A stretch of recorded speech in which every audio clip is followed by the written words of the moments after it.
ओम नमः शिवाय, हर हर महादेव, जय महाकाल। आप सबको पता है सावन का बहुत ही पवित्र महीना चल रहा है। मेरे देव आदि देव महादेव जी की कृपा सदैव आप भक्तों पर यूं ही बनी रहे, आपकी सारी मनोकामनाएं पूरी हो, यही मैं महादेव जी से प्रार्थना करता हूं।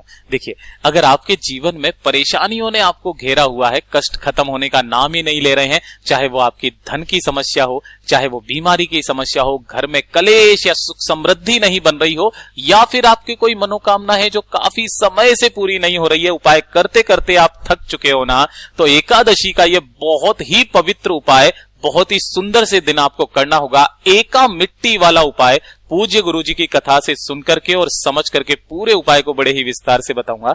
परंतु उससे पहले आप सब भक्तों से एक छोटी सी गुजारिश करूंगा कि जो लोग पहली बार आए हैं, चैनल को सब्सक्राइब जरूर करना और वीडियो को लाइक करके महादेव जी का कोई सा भी प्यारा नाम कमेंट बॉक्स में लिखना मत भूलिएगा। इस पूरे वीडियो के अंदर हम लोग 4 महा उपायों के बारे में बात करेंगे जो कि आपकी अलग अलग मनोकामना पूर्ति के लिए सिद्ध होंगे। ध्यान से सुनना, समझते चले जाना। इस सावन की आखिरी एकादशी पर आपकी सारी मनोकामनाएं पूरी जरूर होगी। ठीक है, सबसे पहले बात करते हैं पहले वाले उपाय की तरफ। जो पहला वाला उपाय है, ये किन लोगों को करना है? अगर आपको धन को लेकर के बहुत ज्यादा समस्या है, या फिर कर्जा बहुत ज्यादा बढ़ गया है, घर में धन टिकता ही नहीं है, आता भी है लेकिन टिकता ही नहीं है, खर्चा बहुत ज्यादा हो जाता है, रुकता नहीं है, या फिर धन आ ही नहीं रहा है, तो धन की समस्या के लिए इस वाले उपाय को आपको जरूर करना होगा मात्र एकादशी के दिन। ठीक है, जो कि कल पड़ रही है। ध्यान से सुनना, आपको तैयार करना होगा इस तरीके से एक दीपक। अब ये जो दीपक होगा, ये होगा गोल बाती का। किसका होगा? गोल बाती का लगाना दीपक, और इसके अंदर भरना गाय माता का घी। ठीक है, बताना जरूरी होता है क्योंकि कब बहुत बार व्यक्ति जो है वो गलती कर बैठते हैं, वो गाय के घी की जगह जो घर में काम में आता है भैंस का घी या वगैरह, वो काम में ले लेते हैं। हमेशा ध्यान में रख लेना, महादेव जी को कभी दीप लगाओ तो आप गाय माता के घी का ही लगाना। ठीक है, तो ये तो हो गया पहला काम। अब इसी के साथ में आपको ले लेने होंगे थोड़े से गेहूं के दाने। अब भैया गेहूं के दाने कितने ले लेना? तो आधा मुट्ठी गेहूं के दाने ले लेना। अगर गेहूं के दाने नहीं है तो आप आधा मुट्ठी चावल ले लेना। चावल नहीं है तो जौ ले लेना। जौ नहीं है तो धान ले लेना।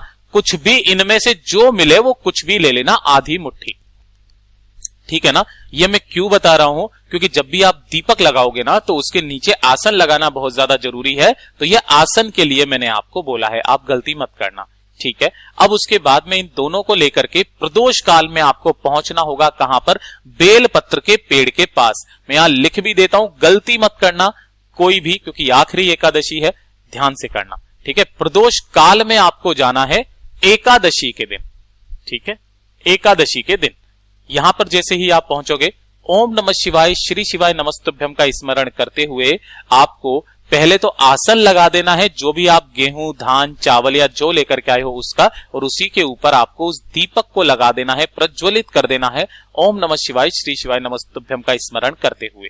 ठीक है, 2 मिनट आपको यहां पर बैठना है। बैठने के बाद अपना नाम और गोत्र बोलना है, और नाम और गोत्र बोल करके महादेव जी से कामना करनी है कि हमारे घर में धन की बहुत ज्यादा कमी है, माता लक्ष्मी जी का वास नहीं है, पैसा टिकता नहीं है, कर्जा बहुत ज्यादा बढ़ रहा है, किराया तक देने के लिए पैसा नहीं है, धन की बहुत ज्यादा समस्या है। ऐसी कामना करना, और कामना करने के पश्चात जब आप वहां से उठोगे, उठते समय उस पेड़ के नीचे जो भी मिट्टी है, उस मिट्टी को आपको थोड़ी सी उठा लेना है। देखिए, गुरुदेव ने ये बात कही थी एक दिन अपनी कथा में, मैं सुन रहा था कि शाम के समय प्रदोष काल में बेलपत्र के पेड़ के नीचे माता लक्ष्मी जी का वास होता है।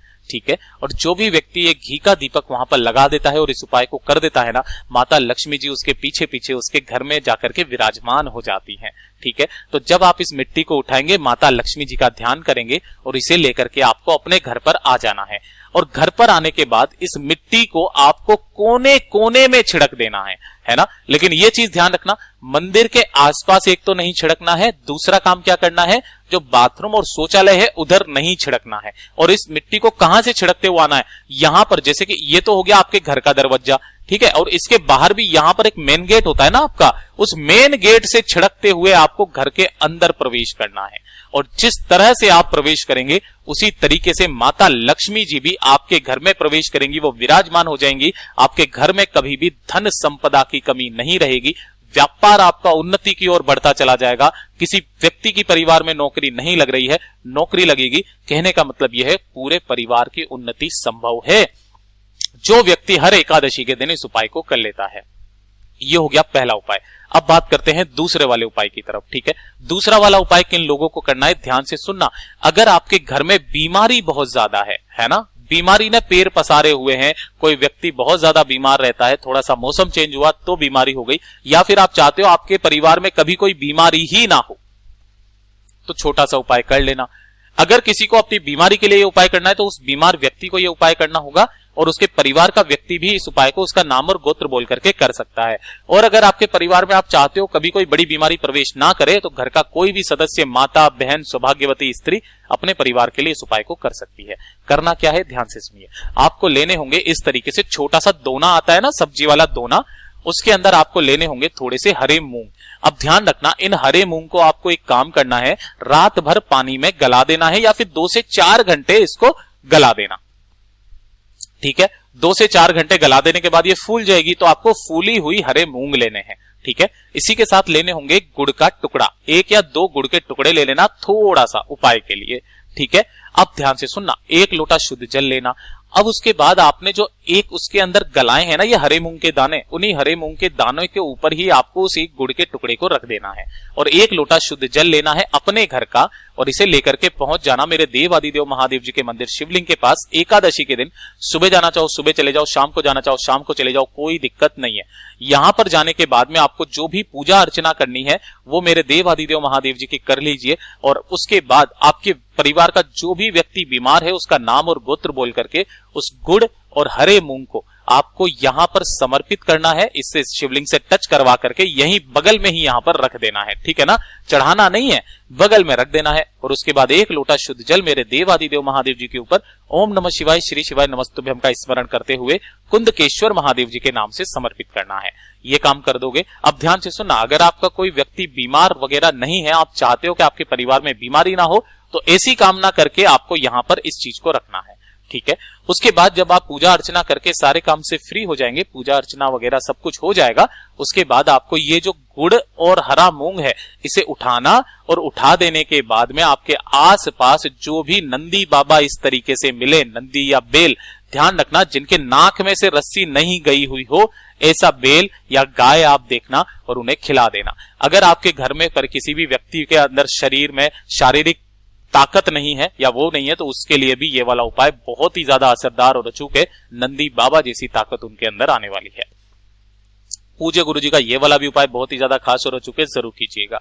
अब बात कर लेते हैं तीसरे वाले उपाय की तरफ। अगर आपके जीवन में कष्ट बहुत ज्यादा है ना, घर में कलेश बहुत ज्यादा होता है, सुख शांति है ही नहीं, है ना, सुख शांति समृद्धि कहीं से भी नहीं है आपके घर में, तो ये छोटा सा उपाय करना सबसे सुंदर उपाय है। जीवन की सारी परेशानियां खत्म हो जाएंगी।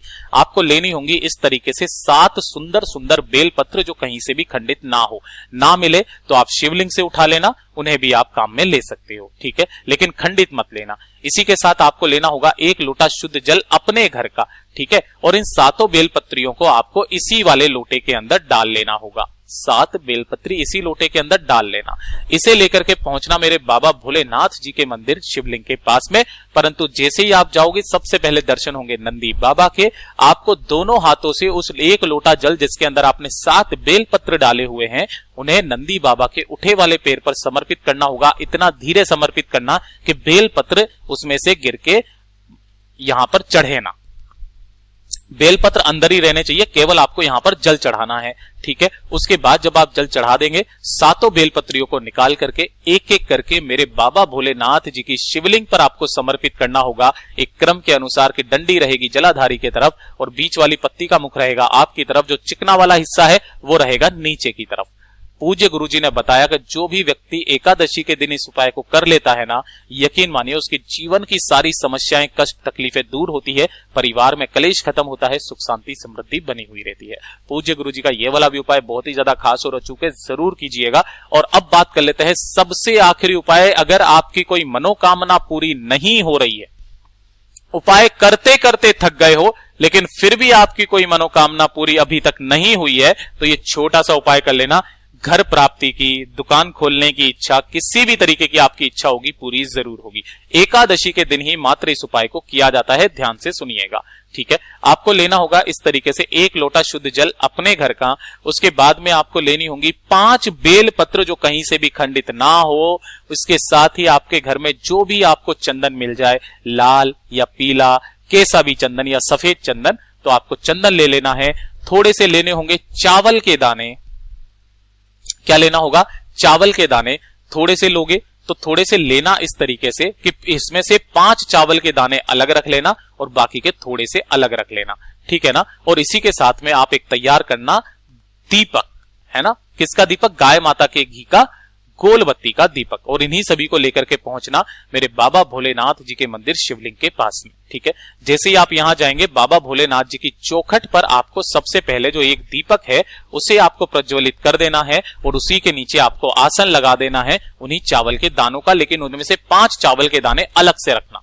ठीक है ना। तो पहला काम तो ये हो गया। अब जैसे ही आप शिवलिंग के पास में पहुंचोगे तब ध्यान से सुनिएगा आपको करना क्या है। आपके पास में जो 5 बेल पत्रियां हैं, इन्हीं 5 बेल पत्रियों पर जो भी आपने चंदन लिया हुआ है उन चंदन की एक एक बिंदी इन सभी पत्तियों पर आपको लगानी है। जैसे कि एक बेल पत्र में 3 पत्तियां होती है, तो तीनों पत्तियों पर आपको एक एक बिंदी लगा देनी है, ऐसे करके।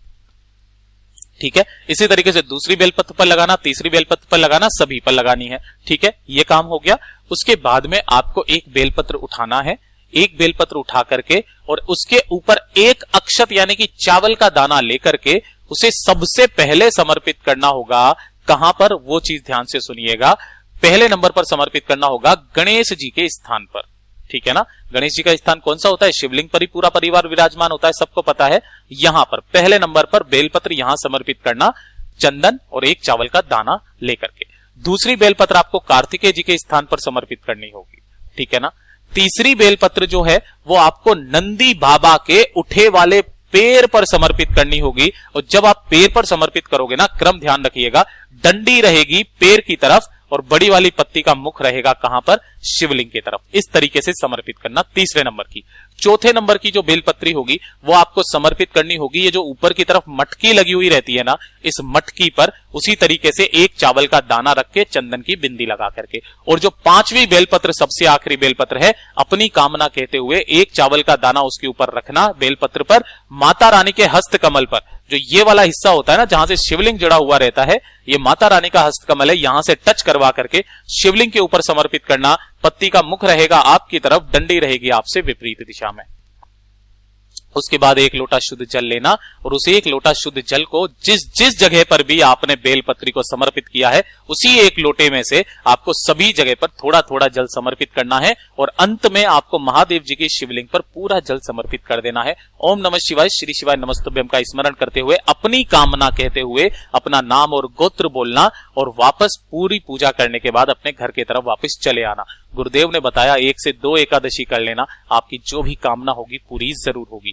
पूज्य गुरुजी ने जैसा अपनी कथाओं में बताया वैसा आसान भाषा में आपको बताने का संपूर्ण प्रयास किया। वीडियो अगर पसंद आया हो तो लाइक जरूर करना, साथ ही साथ चैनल को सब्सक्राइब जरूर कीजिएगा।